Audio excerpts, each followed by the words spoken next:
I called out my husband for changing up the rules in our open marriage. I'm not sure where to start, but we are getting a divorce. He in fact did not change and became way more possessive and controlling while changing the rules. Everything I did was either wrong or inconsiderate. Evan had planned a weekend trip to Cabo to celebrate a new business venture.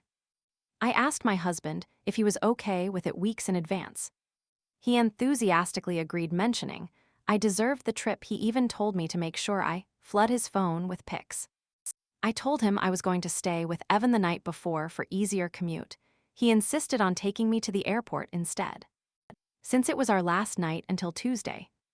However, when it was time to leave, he overslept.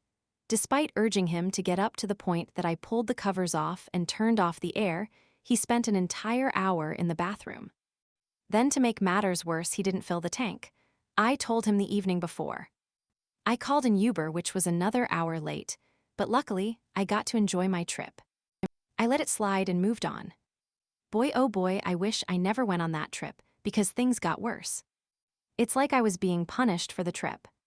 He became incredibly invasive in my personal relationships. He wanted to know what my love life with Evan was like, if he was better, etc. He used to play it off like it was not a big deal to him. Then I caught him snooping through my phone. It was too much. I didn't understand, because Evan was no longer the only man I was seeing, but Evan triggered him the most. If that wasn't enough, he had his friends over for boys' night. I was getting ready for girls' night. Before I left, he said out loud, "You're really gonna leave me to go sleep with him?" in front of his friends. The embarrassment and humiliation I felt, even typing this. I just sat in my car and cried so much, and that's when I knew it was done. He apologized, mentioned he was drunk. I don't buy it one bit. He has never acted like this. This open relationship has left me drained mentally and emotionally, and it wasn't even my idea to begin with. I have filed for divorce, but he keeps begging for reconciliation, but I can't. Before anyone comments, I know you told me so. Sigh.